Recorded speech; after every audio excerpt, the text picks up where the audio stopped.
अस्सलाम वालेकुम वरहमतुल्लाहि वबरकातुहू।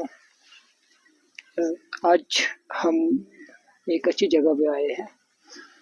सो maybe you might be know this place. ये एक हब है इंस्टीट्यूट्स का और one among the big universities of this Kashmir. मेरे साथ आज एक स्कॉलर है, डॉक्टर साहब है, मिस्टर आदिल हुसैन साहब। काफ़ी चैलेंजेस है हमारी सोसाइटी में, अगर हम आज मॉडर्न एरा चल रहा है। सो आई थॉट कि कुछ चीज़ें आपके सामने पेश करें, काफ़ी चीज़ों पे बात करनी है इंशाल्लाह आज। सो फर्स्ट ऑफ ऑल हम एक ब्रीफ इंट्रोडक्शन देंगे डॉक्टर साहब से।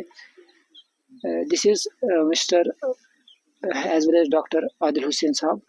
Right now he is pursuing doctors in philosophy and chemistry in NIT Srinagar. So इस पॉडकास्ट में हम इसका वेलकम करते हैं। अस्सलाम वालेकुम वरहमतुल्लाहि वबरकातुहू। वालेकुम अस्सलाम वरहमतुल्लाहि वबरकातुहू। I am highly obliged to you मुझे अपॉर्चुनिटी ऑफर करने के लिए और मेरा इंट्रोडक्शन देने के लिए। I extend my gratitude to you mister Junaid. इंशाल्लाह बात होगी, कुछ चैलेंजेस है जो हम फेस कर रहे हैं, उसके रिलेटेड हम बात करेंगे इंशाल्लाह। And that's a reason in particular also कि हमने ये प्लेस भी चूज़ की है, वेरी सीरीन प्लेस जहाँ पे हम अपने थॉट्स रख सकें। और the challenges that we are facing, multitude of challenge, बहुत सारी चैलेंज है, बट उनमें से हम एक को पिक करेंगे इंशाल्लाह आज। उसके बाद में एक सीरीज चलेगी जिसमें हम धीरे धीरे ग्रेजुअली उन एस्पेक्ट्स को टच करने की कोशिश करेंगे इंशाल्लाह ताला। डॉक्टर साहब शुक्रिया। यू नो मैं ऑलवेज प्रेफर करता हूँ कि मैं कश्मीरी लैंग्वेज में ही बात करूँ, बिकॉज जो हमारी मैक्सिमम ऑडियंस है या जो हमारे साथ सब लोग जुड़े हुए हैं, तो आई डोंट नो कि मुझे क्यों ये अच्छा लगता है कि मैं कश्मीरी लैंग्वेज में ही बात करूँ। So if you not be uncomfortable, Yes, we can mix it up. कोई मसला नहीं, we can mix it up. So doctor साहब, यस अस कशीर मज वनकस ट्रामा या एक वायरस है, हम नॉर्मल वायरस की जो एज ए मेडिकल स्टूडेंट हम कहेंगे वायरस या इन्फेक्शंस वो होती है, दे डजंट मतलब टेक टाइम टू स्प्रेड, है ना। वो होस्ट मशीनरी को यूज़ करते हैं। अगर हम उसकी बेसिक डेफिनेशन देखेंगे तो वो होस्ट मशीनरी को यूज़ करता है।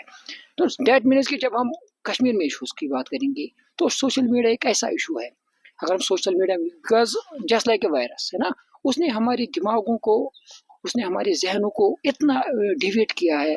और life is all nowadays it's going a mess, है ना। तो लोग समझ नहीं पाते हैं कि हमारी प्रायोरिटीज क्या है, हमारी डिमांड्स क्या है, हमारी चैलेंजेस क्या है। सो सोशल मीडिया के रिलेटेड मुझे आपसे बहुत सारी बातें करनी है, जस्ट लाइक कि जो हमारा जर्नलिज्म उस पर भी इशूज है बहुत सारे।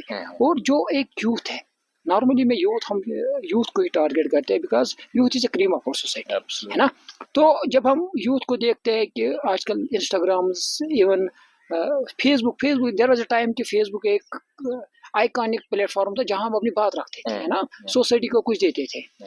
तो इस बारे में मैं अपनी लैंग्वेज में स्टार्ट करूंगा। डॉक्टर साहब, इस तक बासन चैलेंज सान सोसाइटी मज कि सन बच्चे बनिमित आदि एडिक्ट बनिमित social media, and even not only social media, vlogging वुचन पीकस पे, वुचन इंस्टाग्राम रील्स पीकस पे वुचन। सो यम सारी प्रेथ कुन गरस मज गसान। मैं नहीं कहूँगा कि ये एक घर में होता है, ये पर्टिकुलर रीजनस मज गसान, ना, everyone is victim of such things.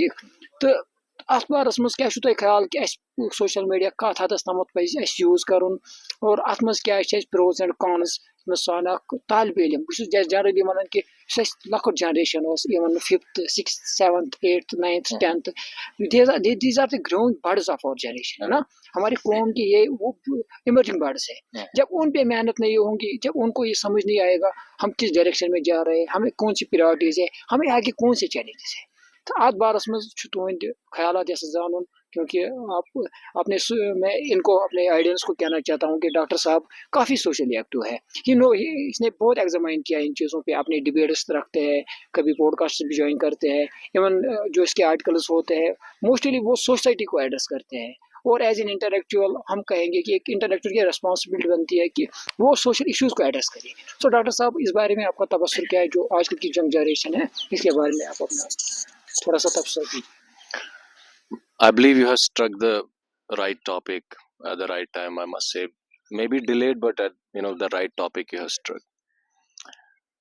ये जो आजकल हम बहुत सारी चीज़ों के बारे में बात कर रहे होते हैं कि जब एक particularly we are addressing youth, जब वो एडिक्ट हो जाते हैं किसी चीज़ को लेके, एंड दैट्स रियली अलार्मिंग। उसकी वजह से हमें हमें पता है कि उसके कॉन्सिक्वेंसेस क्या निकल के आते हैं।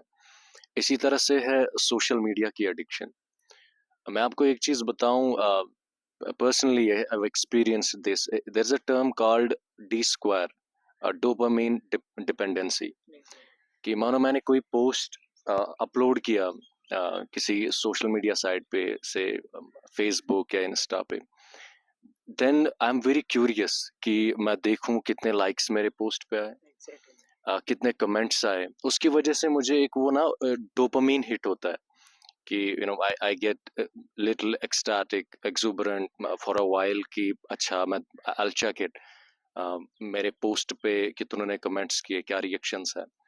Now just examine this. उसकी वजह से आपका दिन जो है, आपने दिन में कौन सा प्रोडक्टिव काम किया? कुछ भी नहीं। You have waste your day, completely wasted your day.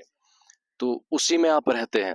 ये एक मुझे लगता है it's a very perilous addiction कि उसकी वजह से आपका एक जब शाम टाइम आ जाता है, व्हेन इट्स इवनिंग टाइम, आप देखते हैं कि आपका जो है वो मेंटल एग्जॉशन होता है कि वायरे ज्यादा थुकमुत। जब देखते हैं आपने दिन में कुछ किया नहीं होता है something productive, because you are engrossed, you have spent whole time in scrolling and check in कि आपके पोस्ट पे कितने कमेंट्स आए, कितने लाइक्स एंड रिएक्शंस आए। यह है एक चीज। दूसरी चीज जिस पे मैं एड्रेस करना चाहूंगा, it's pertinent to mention here, वो है कॉग्निटिव ऑफलोडिंग। इसको मैं थोड़ा एक्सप्लेन करूंगा अपने ऑडियंस के लिए कि हमारी जो कॉग्निटिव फैकल्टी है, जैसे हमारे अल्लाह ने हर किसी को एक सलाहियत दी है, हम उस कॉग्निटिव लोड को रिड्यूस करना चाहते हैं by relying to external sources. For example, हमें कोई कैलकुलेशन करनी होती है, हम अपने जो है कॉग्निटिव फैकल्टी को वो स्ट्रेस नहीं देते, उसको यूटिलाइज नहीं करते। हम we search for a calculator कि कहीं से हमें कैलकुलेट इसको स्मेल तो इस करो जल्दी कैलकुलेशन, बात खत्म। तो वो जो एक नो मेंटल एफर्ट है, दैट गेट्स रिड्यूस्ड। इसी तरह से फॉर एग्जांपल हमें सुबह सवेरे उठना होता है, अश्थावन अलार्म एज अ रिमाइंडर कि when my phone rings then I will be waking up. तो हम अपनी मेंटल फैकल्टीज जो है उनको इस्तेमाल नहीं करते, बल्कि our reliance on external sources. तो इसकी वजह से जो ऑफलोडिंग होती है कि हमारा एफर्ट ही नहीं जाता कहीं पे, हम अपने जो है ब्रेन को यूटिलाइज नहीं करते हैं। इसकी वजह से हमारी क्रिएटिव थिंकिंग या क्रिएटिविटी कह ले या क्रिटिकल थिंकिंग कह ले, वो खत्म होती जा रही है दिन भर। क्यों? Because we rely on external sources. हम हमारा से अभी तो चैट जीपीटी का इतना ज़्यादा क्रेज है। हमारी कोई क्वेरी आती है, शुभासन का कॉन्सेप्ट यूजन इज डिफिकल्ट शुभासन और दैट नीड्स मेंटल एफर्ट, तो अच्छी जल्दी करन ओपन चैट जीपीटी, तो that will offer the solution. तो हमारा मेंटल एफर्ट किधर गया? हमने अपने मेंटल फैकल्टी को कहाँ इस्तेमाल किया? नाउ सी हम प्रोड्यूस क्या कर रहे हैं आने वाले टाइम में। आप देखें कि हमारी जो क्रिएटिविटी वो कहाँ पहुंच जाएगी। तो मुझे लगता है कि it has some serious effects कि if it is not tapped at the right time, अगर हम इसको मैनेज नहीं कर पाएंगे राइट टाइम पे, it will have perilous consequences. हमें इस चीज को रोकना पड़ेगा, अदरवाइज हमारा वही ना एक कुछ प्रोडक्टिविटी कुछ भी नहीं। हम जो है एक we will be a pool of people जो who will be divide of in intellect. असेसनेस वो क्रिटिकली हम चीजों को एसेस नहीं कर पाएंगे, एनालाइज ही नहीं कर पाएंगे। आई बिलीव कि this is a very serious addiction and it needs to be stopped, otherwise it will have its perilous consequences. Doctor साहब, अगर मैं जो हमारा चाइल्डहुड रहा है, तो एट ए टाइम हमने बहुत सारी बुक्स भी पढ़ी थी। इवन उस टाइम कल्चर भी बहुत अच्छा था, है ना? कि हम कोई बुक लाते थे, चाहे वो इस्लामिक हो, चाहे वो वर्ल्ड, चाहे साइंटिफिक भी कोई हो, तो एक कल्चर रहा था हमारे जो जो हमारी जनरेशन थी, तो हम उसमें तो हम बहुत ज़्यादा एटलीस्ट हम एडवांस्ड थे, तो पढ़ते थे। बट नाउ एडे जो आज की जनरेशन है, और हमने भी ऐसा एक है ना ये ट्रॉमा दिया लोगों को कि नहीं, go for online, go for online, और इसकी वजह से बहुत सारी चीज़ें स्टक गई है। इवन जो आपने माइंड की बात की, मुझे लगता है कि एक जो हमें वहाँ से पीसा जा रहा है कि अच्छी दिवन आप रोहित, सो जब हमें वही से मिलेगा सब कुछ, तो हम अपनी जो क्रिटिकल थिंकिंग है हम उस पर ज़्यादा जोर नहीं देते हैं। तो ये एक हमारा जो आजकल से ट्रॉमा चल रहा है, इवन एक चैलेंज है हमारी सोसाइटी के लिए कि हम खुद लिटरेचर पे जोर नहीं देते हैं। तो ये कहीं ना कहीं इसकी भी कमजोरी रही है। दूसरी बात ये थी डॉक्टर साहब, जो मैंने पहले एड्रेस किया है कि जो यंग जनरेशन है, हमने यंग जनरेशन, इवन हम 10th तक की बात करेंगे, 12th तक की बात करेंगे, जो हमारी टीम ऑफ द सोसाइटी बन जाती है आगे, है ना? जब हम इस पोस्ट ग्रेजुएशन, इवन जब आप डॉक्टर की लाइफ में आ जाते हो, तो नाउ यू आर मैच्योर। लेकिन हमें एड्रेस उनको करना है जिनको आगे जाना है ना? तो हमारी सोसाइटी में आज जंग बहुत ज़्यादा चल रहा है, मतलब कोई इन चीज़ों पे फोकस नहीं कर रहा है कि जो हमारी यंग जनरेशन है, उनको कौन सी चैलेंजेस है, उनको सोशल मीडिया कैसे यूज़ करना है। अगर आप एक सोसाइटी को दे, तो आप किसी इन्फ्लुएंसर को बनाती हो, या किसी यूट्यूब ब्लॉगर को इन्फ्लुएंसर बनाती हो, आप उसको गेस्ट किसी ऐसी जगह पे गेस्ट एज ए ला, तो जो हमारी young generation, they will promote the same, है ना? वो है ना, एग्जैक्टली उन चीज़ों से मोटिवेट हो जाएगी। सो कहीं ना कहीं मुझे लगता है कि जो हमारा यूथ है, एटलीस्ट जो हमारे इंटेलेक्चुअल्स है कश्मीर के, आई फील माई सेल्फ कि उनको आगे आना चाहिए। डू यू थिंक, मतलब उनको आने इन चीज़ में बात होनी चाहिए। 100%। तो इस बारे में, मतलब जो सोशल मीडिया एडिक्शन है यंग जनरेशन को, तो आपने माशाल्लाह, तो मैं, अब तो आप एक्सट्रीम लेवल पे हो पढ़ाई का, तो इसके बाद डॉक्टर बनने वाले हो माशाल्लाह। तो बात यह है कि आपने ये सारे चैलेंजेस देखे होगा अपनी लाइफ में, कि ऑनलाइन सेशन भी देखा होगा, ऑफलाइन सेशन भी देखा होगा, लेकिन जो हमारी यंग जनरेशन है, they are wholly and solely dependent in this online session. तो इसके बारे में आप थोड़ा सा बताइए। वेरी इंपॉर्टेंट, कॉलेज जेंजिया। तो कोई भी इवेंट होता है, मैं दोनों साइड्स इसमें एड्रेस करने की कोशिश करूंगा। कोई भी इवेंट होता है, वहाँ पे वी कॉल देम पर्टिकुलरली, पहले तो हम उनको बोलते हैं इन्फ्लुएंसर्स, ठीक? सोशल मीडिया इन्फ्लुएंसर्स इन्फ्लुएंस करते हैं यूथ को या लोगों को। अब देखिए कि एक किससे हम गेज करते हैं एक किसी इंसान की personality, when we talk about so to so speak, so called influencers, किसके कितने फॉलोअर्स हैं, ठीक? तो इट डजंट मीन कि उसकी एक्सपीरियंस क्या रही है, उसकी इन डेप्थ स्टडी क्या है, उसकी क्रिएटिविटी लेवल क्या है। Just put it into dustbin, it doesn't matter. Why? Because इसके 100 के followers है, that means he is very significant, something, some amazing personality. एक तो वो चीज़ है। तो अल्टीमेटली ये जो क्लास 9th 10th या जो एडोलसेंट पीरियड में जो बच्चे हैं, तो वो तो वही सीखेंगे जब उनको एक अटेंशन मिल रही है कि नहीं, everybody is clapping for them. Recently मैं कहीं पे एक इवेंट देख रहा था सोशल मीडिया पे, these influencers were invited there, and the students who are attending that, ultimately what would they learn? एक तो वो बात है।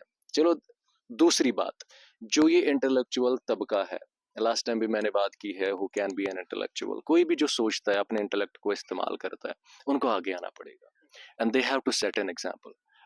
they have definitely to set an example for the rest to follow. Otherwise अगर वो simply अपने मन में ही रखेंगे नहीं, गलत हो रहा है, वो तो आगे कुछ प्रोड्यूस नहीं कर रहे, वो एक एग्जाम्पल सेट नहीं कर रहे हैं, तो वो क्या दे रहे हैं फिर यूथ को?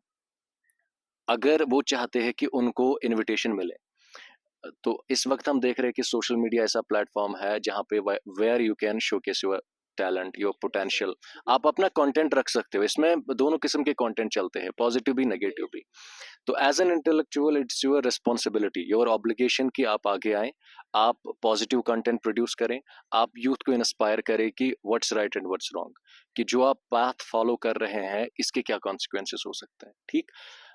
नाउ पॉइंट इज कि ऑडियंस को भी देखना पड़ेगा। मुझे लगता है कि अगर कोई इंसान, मैंने बहुत सारों को देखा है यहाँ पे कश्मीर में, अगर वो कोई पॉजिटिव कंटेंट प्रोड्यूस कर रहा है एंड देन ही क्लेम्स कि मुझे तो इतने इसमें इतनी रीच नहीं मिलती या इतने रिएक्शंस नहीं मिलते, forget about it. You will be inspiring lives. Doesn't matter whether you are getting so many reactions like other influencers, so-called influencers are getting or not, but one way or the other you are inspiring lives. तो मुझे लगता है कि इस तबके को आगे आना पड़ेगा, तभी वो जो है मास्क होगा जो सो कॉल्ड इन्फ्लुएंसर्स ने अपना एक वो जमाया हुआ है, उनका इफेक्ट मासूक होगा। Otherwise it's very difficult. मुझे लगता है कि उसके पीछे साइकी क्या है, उसके पीछे मुझे तो समझ नहीं आ रहा है रीजन। रिसेंटली जो एक आई एम श्योर कि what I am alluding to, insinuating और हिंटिंग एट, तो उनको इनवाइट किया गया। मतलब was that a fashion show? What was that? उनकी जगह है वहां पे। I'm not demeaning them. I'm not, but that place is meant, absolutely that's not meant for them. मैं उनको डिमीन नहीं कर रहा हूँ। वो और ज्यादा इम्प्रूव करे, बट वो पॉजिटिव कंटेंट प्रोड्यूस करे, not this what we call as छपरीगिरी नहीं। इस तरह का content it should not be having any place here. तो ऐसे शोज में, ऐसे इंपॉर्टेंट फंक्शंस में उनको इनवाइट करना, दैट स्पीक्स वॉल्यूम्स अबाउट अब मैं क्या कहूँ, let myself be silent now. So मुझे लगता है कि intellectuals need to come forward, तभी तो ये चीजें जो है तभी they will be influencing and inspiring youth at large. Otherwise it's very difficult. जिस डायरेक्शन में ये जा रहा है, it will have its perilous consequences. Doctor साहब, एक आखिरी क्वेश्चन रहेगा आपके लिए। सो कहीं ना कहीं सोसाइटी में चैलेंजेस है, आपने ये बात भी बताई कि इंटेलेक्चुअल अमिस पे ब्रोह कन मे अमिस पे तिज अगर यह नफर यी definitely other person will replace exactly, ये तो दुनिया की फितरत ही है। सो यम बहरहाल, चाहे वो हमारे मौलवी क्यों ना हो, आलिमी क्यों ना हो, या इवन कोई ऐसा बंदा हो जिसको बहुत अच्छी चीज़ों में ग्रिप होगी, तो उनको आगे आनी चाहिए। तो हमने बात की इसमें। तो दूसरा और आखिरी क्वेश्चन मेरा ये रहेगा कि डॉक्टर साहब तुझे बासन कि इस्लामिक कल्चर, हम अपनी वादी की बात करेंगे। सो कहीं ना कहीं पे जब ये सोशल मीडिया का एरा हम पे डोमिनेट हुआ, इस माइंड टोटली कोलैप्स किया है। तो इस्लामिक कल्चर कि हम पेरेंटों रेस्पॉन्सिबल बनन पन्न औलादन, उनको एक डायरेक्ट करता था, गाइड करता था। कहीं ना कहीं से जब उसकी अपब्रिंगिंग हो जाती थी, तो वो इन चीज़ों में नहीं पड़ता। एटलीस्ट सोच चीज़ दूर रोजान, ट्रामा चाहे व्लॉगिंग। आप देखिए, व्लॉगिंग एक वायरस है। इट इज नॉट एनी हमको इसको कोई टैलेंट नहीं है, बिकॉज ये आपके माइंड को ऑब्स्ट्रक्ट कर रहा है।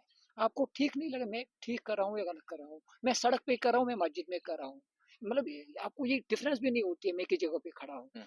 तो अब मुझे कैसी बात करनी चाहिए? और सो youth with each passing day they are getting motivating in this हम कहेंगे इस ड्रामा है ना। तो अखबार में उनकी पेरेंट कहीं ना कहीं पे पेरेंट की बहुत बड़ी गलती है कि आप पेरेंट को रेस्पॉन्सिबल आसो ये अकिस औलादस दिन कि आपको क्या करना चाहिए क्या नहीं करना चाहिए। चोन चोन मोटिव क्या गोस आसुन, चोन एम क्या गोस आसुन, चोन ड्रीम क्या गोस, चोन प्रायोरिटीज क्या गई, वो मैटर करती है। एट द राइट टाइम अगर आप अपनी प्रायोरिटीज पे फोकस नहीं करोगे, डेफिनेटली कि यू रिग्रेट, है ना। तो कहीं ना job is not the ultimate thing. मतलब आपने लास्ट टाइम एक माशाल्लाह आपने उस पॉडकास्ट में भी ये बात कही कि जॉब इज नॉट, है ना। तो कहीं ना कहीं आपका इंटेलेक्चुअल है, आपके पास एबिलिटीज है, कैपेबिलिटीज है, तो डेफिनेटली आपके पास अगर पोटेंशियल होगा तो definitely you will contribute something to society या अपनी लाइफ के लिए। लेकिन ये जो आजकल की लाइफ हमारी चल रही है, जो हमारी यंग जनरेशन की लाइफ चल रही है, कहीं ना कहीं पेरेंट्स का रोल बहुत मतलब कम देखने को मिल रहा है। उस बारे में आप थोड़ा सा तबसर के, उसके बाद हम सेशन को एंड करते हैं। They have a role to play. There's no doubt about it. कि तिमन अक चक थाउन, एक चक रखना पड़ेगा कि मेरा जो बच्चा है कि कत टाइम कत उम्र मज दिम अमिस फोन। आप देखें कि अस कर replace books completely with this online stuff. तो यू जस्ट इमेजिन कि व्हेन वी वर रीडिंग, और जब भी जो भी लोग पढ़ते हैं बुक्स से, the feel that we get, तो वो बिल्कुल एक सिंक होता है वो concept. We are not getting the same feel जब हम स्क्रीन पे पढ़ते हैं। तो स्क्रीन की वजह से बहुत सारे स्ट्रेन्स भी होते हैं, उतना ज्यादा आपकी कॉग्निटिव फैकल्टी उतनी इन्वॉल्व नहीं होती। ये तो रिसर्च है, इट्स अ प्रूवन फैक्ट, जितना पेजेस पे हो रहा है। दूसरा, पेरेंट्स की रिस्पॉन्सिबिलिटी बनती है, लाइक आई सेड, कि कत टाइमस मज छु मैं दुन पन्निस बच्चस क्या phone. That's one thing. Another is कि अगर मैंने दिया उसको, क्या बुस्सा वुशन कि ये क्या एक्टिविटीज करता है। Do I bring him under my surveillance कि वो क्या देख रहा है, वो उसने कौन कौन से एप्स यूज कर रखे हैं, वो सोशल मीडिया पे क्या पोस्ट करता है, ठीक, इन पोर्टल्स पे किस तरह से उसकी एंगेजमेंट रहती है। तो at least as a parent this is my responsibility कि I keep a check on all these things. Otherwise if I am leaving him as it is, तो उसके बाद आपको पता है कॉन्सिक्वेंसेस क्या होते हैं। ये जो जेंजी है आजकल के टाइम पे, ये कुछ भी लिखते हैं, कुछ भी लिखते हैं कमेंट्स पे, दे डू नॉट सी कि आगे वाला इंसान कौन है, बड़ा है, छोटा है, क्या है। And there is always a polite way, a very great way of disseminating your information. लेकिन अगेन, क्योंकि उन पे चेक नहीं रखा गया, पेरेंट्स का रोल बहुत ज्यादा इंपॉर्टेंट यहाँ पे, other that's why they breach those limits, ठीक। और दूसरा, जहाँ पे अगर ऑनलाइन इतना अवेलेबल है, लेकिन अगर आप वही चीज, अगर आपको लगता है कि मैं बुक्स से ये कर सकता हूँ, पहले जमाने में क्या बुक्स नहीं थी, ये तो ऑनलाइन सिस्टम जो है कुछ टाइम के बाद ही आया, पहले आया। I am not saying, I am not discouraging the use of online thing, but I am saying कि जुडिशियस यूज, इसका जुडिशियस यूज होना चाहिए। और अगर जरूरत है तभी, अदरवाइज, क्योंकि ये जो एक एज होती है एडोलेसेंट एज, इसमें बहुत सारी ऐसी जो है इंस्टिगेटिंग साइट्स होती है जो किसी को भी ट्रैप कर सकती है। और हमने देखा है, हमने बहुत सारे केसेस ऐसे देखे हैं कि बच्चा 3 साल 4 साल एक मुसीबत में फंसा हुआ था, उसकी वजह से वो ट्रामा में आ गया, but when he was admitted to rehabilitation centre, तो then he revealed what was happening with him. तो 3 साल 4 साल वो उस मुसीबत में पड़ा रहा, because of those sites, because they are trapping you, they are drowning you in. तो मुझे लगता है एज अ पेरेंट बहुत ज्यादा रिस्पॉन्सिबिलिटी चेक करें, या तो पहले फोन दे ही ना, अगर दिया तो then please keep a check on all those things. Thank you so much. शुक्रिया हमारे साथ जुड़ने के लिए। इंशाल्लाह आई होप कि नेक्स्ट टाइम भी इंशाल्लाह मुलाकात होगी। और ये एक सोशल मीडिया पे जो आज कंसर्न चल रहा है, इस पे काफ़ी ज़्यादा इश्यूज है, हम जितनी भी बात करेंगे वो कम होगी, है ना। अब कितने डोमेनर्स को हम यहाँ पे रखेंगे और कितने डोमेनर्स पे बात करेंगे। इंशाल्लाह मतलब आपने टाइम दिया, मतलब इस बिजी शेड्यूल में भी आपने अपना टाइम दिया, यहाँ पे आए और एक अच्छी मुलाकात हुई, एक अच्छा डिस्कशन रहा है। इंशाल्लाह हो कि नेक्स्ट टाइम फिर से मुलाकात होगी। और जो भी इश्यूज हैं ना society, I always prefer to address such issues जो हमारी सोसाइटी में होते आ रहे हैं। सो फर्ज भी है, फर्ज भी हमारी एक रिस्पॉन्सिबिलिटी बनती है कि हमें आगे आना चाहिए, इन चीज़ों में बात करनी चाहिए। सो आई होप कि इंशाल्लाह नेक्स्ट टाइम भी मुलाकात होगी। सो तब तक के लिए अल्लाह हाफिज़ एंड फी अमानिल्लाह। Thank you so much.